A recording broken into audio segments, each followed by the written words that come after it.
할렐루야. 오늘은 6번째 주와 성경 읽기 여호수아 1장부터 5장까지입니다. 네. 저도 인기 관리 정도는 할 수 있다는 거. 네. 첫 번째 새로운 리더가 나왔습니다. 모세 다음을 잇는 리더가 누구였다? 네, 하나님께서는 여호수아에게 다른 거 말씀 안 하시고요. 말씀에 대해 결론 낸 리더가 되라 라고 말씀하셨죠. 8절에 보면 이 율법책을 내 입에서 떠나지 말게 하며 주야로 그것을 묵상하여 그 안에 기록된 대로 다 지켜 행하라. 그리하면 내 길이 평탄하게 될 것이며 네가 형통하리라. 그래서 이 여호수아가 그 하나님의 명령, 내 입에서 말씀을 떠나지 말게 하고 늘 묵상해서 그걸 잘 지켜 행하라. 이 말씀을, 이 명령을 죽는 순간까지 잘 준행했다 못했다? 잘 준행했죠. 성경에 몇 안 되는 처음과 끝이 한결같았던 믿음의 사람 중에 한 사람이 바로 여호수아입니다. 누구나 다 우리 개인적으로 하나님께서 여러분에게 말씀으로 명령하실 수 있는데 그 명령을 지켜 순종하고 지켜 행할 수 있는 것은 그 사람의 믿음의 영역입니다. 그래서 너무 부러웠죠. 예, 처음과 끝이 한결같았던 여호수아. 왜냐하면 말씀으로 결론 낸 리더였기 때문이었다. 자, 이 여호수아는 하나님의 이 말씀을 붙들고 이스라엘 백성들에게 가서 말했습니다. 3일 안에 요단을 건널 것입니다. 이스라엘 백성들도 모세를 우리가 섬겼던 것처럼 당신도 믿고 섬길 터니까 걱정하지 마십시오. 우리가 잘 도와드리겠습니다. 이렇게 해가지고 온전히 하나 되는 모습을 보였고요. 두 번째로 넘어갑니다. 두 정탐꾼과 기생 라합입니다. 여호수아의 지혜가 말씀을 사랑하는 여호수아의 지혜가 여기서 나오죠. 정탐꾼 몇 명을 보냈다? 예, 지파별로 한 명씩 안 했어요. 예전에 그 큰 어려움이 있었잖아요. 그래서 믿음이 정말 괜찮은 남자 2명을 보냈습니다. 그중 한 명의 이름이 살몬이었다는 것까지는 우리가 알 수 있어요. 네, 두 사람 믿음은 여러분 여호수아가 뽑았는데 안 봐도 뻔하겠죠. 믿음의 눈으로 그 약속의 땅을 볼 수 있는 그 사람이었습니다. 우리도 이 두 정탐꾼 안에 들어갈 수 있는 믿음이 돼야겠죠. 한편 기생 라합은 참 힘든 인생을 살고 있었어요. 직업에서도 볼 수 있듯이 참 너무나 힘든 인생에 힘든 그런 것들을 살고 있었는데요. 우리 표현을 하면 주막 같은 데죠. 각국의 사람들이 왔다 갔다 여리고성을 들어갔다 나왔다 하면서 이야기를 하는데 이스라엘이라는 민족에 대해서 이야기하는데 이스라엘이 믿고 있는 따르고 있는 여호와 하나님이 막 홍해를 갈라불고 막 광야에서 막 만나를 주시고 메추라기도 주시고 막 반석을 쳤더니 막 반석에서 물이 나오고 엄청난 일들을 이렇게 하나님의 일하심을 들었어요. 듣고 금갑다하게 아니고 결론을 냈어요. 그래서 언젠간 나도 기회가 되면 이 하나님을 꼭 믿어야겠다. 그러던 찰나에 두 정탐꾼이 오게 되었고 목숨을 걸고 이 두 사람을 지켜주었다. 두 정탐꾼은 지금으로 말하면 간첩입니다. 이게 간첩을 숨겨줬어요. 그러니까 기생 라합은 자칫 알면 자기다 여리고 그 왕에게 이렇게 죽어도 할 말이 없는 그런 위험한 일을 행하죠. 믿음의 영역은 이런 스릴 있는 그런 구간이 반드시 있고요. 그래서 이 두 정탐꾼을 보는 순간 이 기생 라합은 이야기를 합니다. 첫 번째 2장 11절 보면 너희의 하나님 여호와는 위로는 하늘에서도 아래는 땅에서도 하나님이시다. 상천하지에 유일하신 하나님이 바로 여호와 하나님이시다. 나도 믿고 싶다. 그 이야기를 하죠. 그러니까 두 정탐꾼이 봤을 때 의외의 반응이었어요. 기생 라합의 눈에서 누가 읽혀져요? 살아계신 하나님이 읽혀지는 거야. 그러니까 이 두 정탐꾼 중에 한 명이 기생 라합의 그런 모습을 보면서 어땠어요?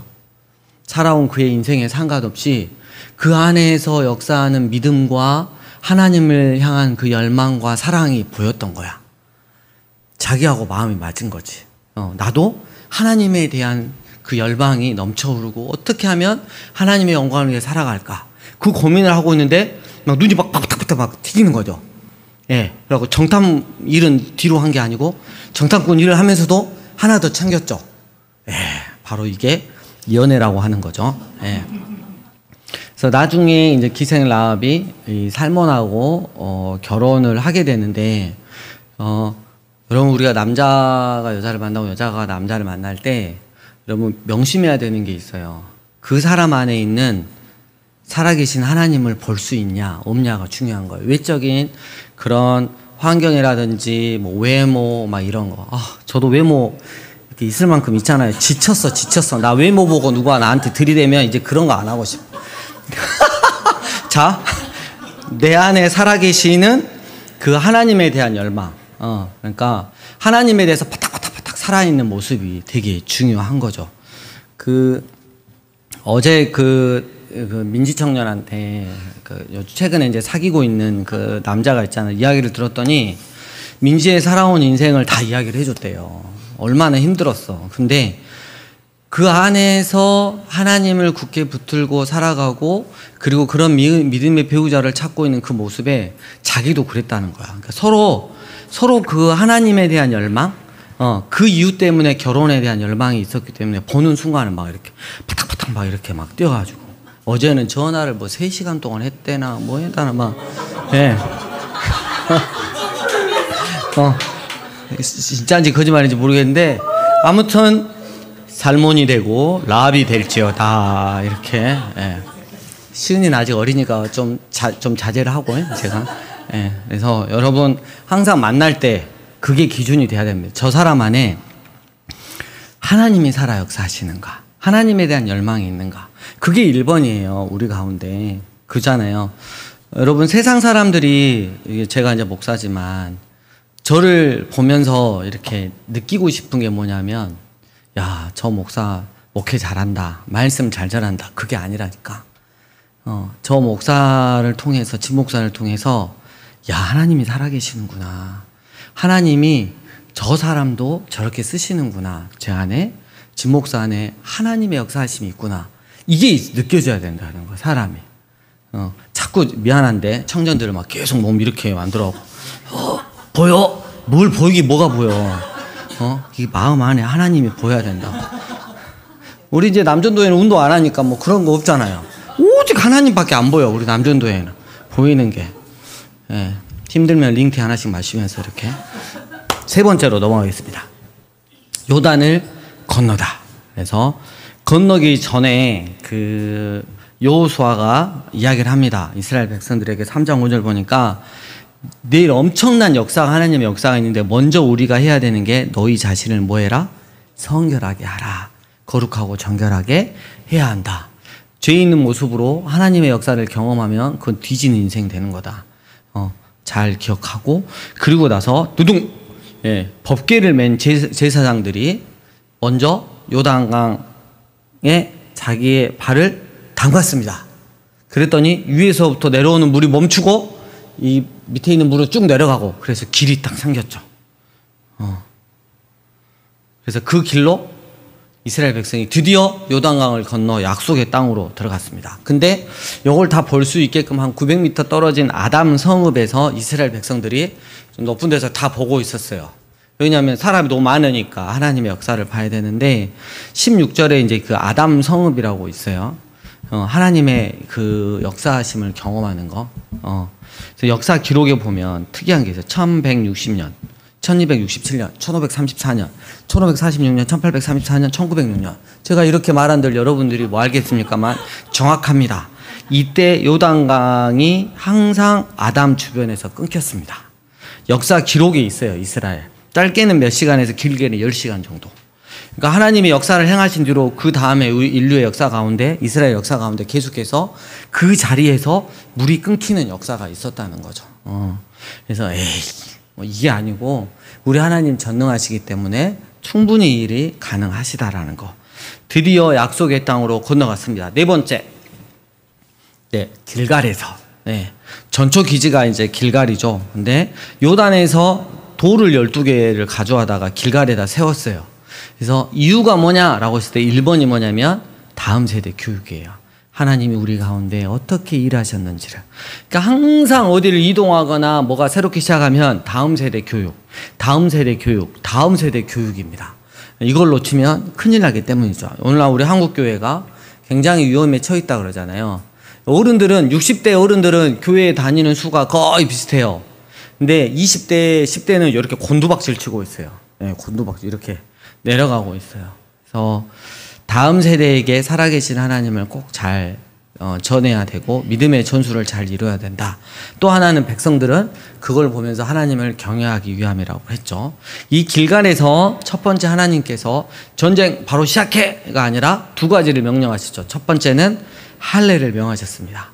할례는 아브라함에게 명령했던 것인데 넌 나의 언약의 백성이야 라는 뜻이에요. 광야 생활 40년 동안 이 할례를 행하지 않았죠. 그래서 겉으로 보이는 이 할례, 신약으로 넘어오면 세례라고 할 수 있겠습니다. 그래서 할례를 다시 다 행했습니다. 그러니까 하나님과의 언약을 딱 다시 한번 상기를 시키고, 두 번째 유월절을 지킵니다. 유월절은 어린 양, 예, 그래서 어린 양 대신 예수님, 네가 어디로부터 어떻게 무슨 은혜로 구원을 받았는지 다시 한번 점검해 봐라. 오직 하나님의 구원의 은혜로 내가 여기까지 오게 됐다. 내가 하나님의 백성, 이게 먼저 중요하다. 야, 전쟁은 너희가 하는 게 아니다. 전쟁은 여호와 하나님께 속해 있는 것이다. 너희가 중요한 건 나와의 관계를 바르게 세우고 나의 은혜 안에 바르게 서는 것이다 라고 이야기를 하고 있습니다. 그리고 나서 여호수아에게 여호와의 군대 장관, 신학자들이 구약에 활동하시는 예수님으로 보고 있죠. 여호와의 군대 장관이 드디어 딱 나타나서 진두지휘를 하시려고 나타나시면서 드디어 여리고성 전투, 중부 전투가 시작이 되려고 하는 참에 끝나게 되겠습니다.